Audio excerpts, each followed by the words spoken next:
तो चलिए आज चलते हैं वृंदावन गांव में। यहाँ एक बहुत ही दिलचस्प कहानी है, एक ऐसे बच्चे की जिसका सीधा सा सवाल एक देवता के अभिमान को चुनौती दे देता है।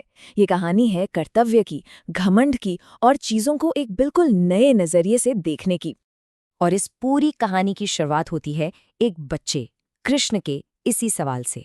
एक बहुत ही सरल लेकिन बहुत गहरा सवाल जो पूरी कहानी की नींव रखता है। तो बात कुछ ऐसी है कि गांव वालों की एक बहुत पुरानी परंपरा थी। वो हर साल देवता इंद्र को खुश करने के लिए एक बहुत बड़ा आयोजन करते थे। उनका ये मानना था कि इंद्र ही हैं जो बारिश देते हैं और उसी से उनका जीवन चलता है। इस आयोजन को यज्ञ कहा जाता था, मतलब एक ऐसा अनुष्ठान जिसमें किसी खास मकसद से पवित्र अग्नि में आहुतियां दी जाती हैं। और यहाँ मकसद था इंद्र देवता को प्रसन्न करना। और इसी परंपरा पर कृष्ण ने एक सवाल खड़ा कर दिया। देखिए, कृष्ण का तर्क बहुत ही सीधा था। उन्होंने कहा कि इंद्र तो बस अपना कर्तव्य पूरा कर रहे हैं, है ना? ये तो उनकी जिम्मेदारी है जो एक उच्च शक्ति ने उन्हें सौंपी है। ये कोई व्यक्तिगत एहसान तो है नहीं जिसके लिए उन्हें खुश करने की जरूरत पड़े।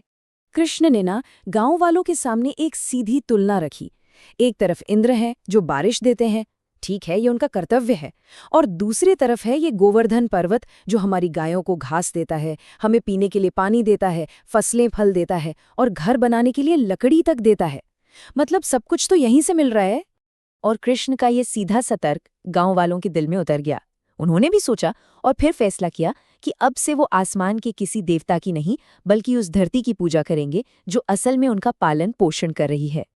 तो बस सारा प्रसाद इकट्ठा किया गया और वृंदावन के लोगों ने पहली बार गोवर्धन पर्वत की पूजा की। पूरा का पूरा समुदाय एक साथ आया, पहाड़ की परिक्रमा की और सीधे सीधे अपना आभार व्यक्त किया। लेकिन जब गांव वाले यहाँ जमीन पर जश्न मना रहे थे, तब स्वर्ग में किसी को ये बात जरा भी पसंद नहीं आई।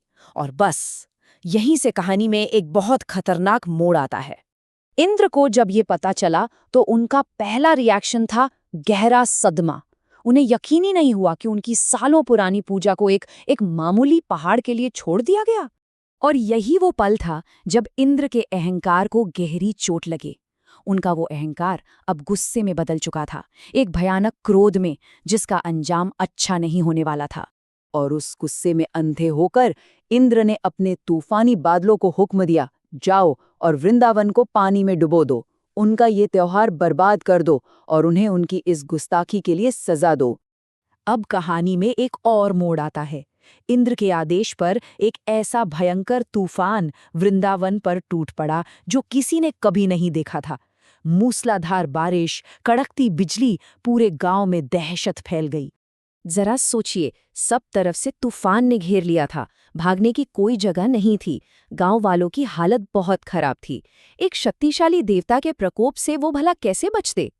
और ठीक उसी पल वो हुआ जिसकी कोई कल्पना भी नहीं कर सकता था। कृष्ण बहुत शांति से गोवर्धन पर्वत के पास गए और उसे अपनी छोटी उंगली पर ऐसे उठा लिया जैसे वो कोई छाता हो। पर इंद्र का क्रोध थमा नहीं। पूरे 7 दिन और 7 रातों तक वो भयानक बारिश होती रही। लेकिन इस पूरे समय में गांव का एक एक इंसान, एक एक जानवर उस विशाल पर्वत के नीचे एकदम सुरक्षित रहा। और आखिरकार जब तूफान थम गया तो एक थका हारा इंद्र ये चमत्कार अपनी आंखों से देखने के लिए खुद नीचे आया। और उस हारे हुए देवता ने कृष्ण से कहा, मैंने बहुत बड़ी मूर्खता की। मैं तो ये भूल ही गया था कि मुझे अपनी सारी शक्तियां आप ही से मिलती हैं। मैं आपसे क्षमा मांगता हूँ। अब जाकर उसे समझ आया था कि असली शक्ति कहाँ है। इस पर कृष्ण ने बहुत कामली जवाब दिया और इस पूरी घटना का सार समझाया। उन्होंने कहा कि ये सब करना जरूरी था ताकि शक्ति से पैदा हुए अहंकार को तोड़ा जा सके। तो इस प्राचीन कथा से हमें क्या बड़ी बातें सीखने को मिलती हैं? पहली ये कि अभिमान और अहंकार हमें हमारे असली कर्तव्य से भटका सकते हैं। दूसरी कि जिन परंपराओं के पीछे कोई तर्क ना हो उन पर सवाल उठाना समझदारी है। तीसरी, हमें हमेशा उनका आभारी होना चाहिए जो सच में हमारा पालन पोषण करते हैं। और सबसे अहम बात कि असली ताकत किसी को तबाह करने में नहीं बल्कि किसी की रक्षा करने में है। और आखिर में ये कहानी हमें एक सवाल के साथ छोड़ जाती है। हमारे अपने जीवन में ऐसे कौन से गोवर्धन पर्वत हैं, मतलब वो लोग, वो चीज़ें या वो संसाधन जो सच में हमें सहारा देते हैं, लेकिन हम उनका सम्मान करना या उन्हें धन्यवाद देना भूल जाते हैं। सोचने वाली बात है।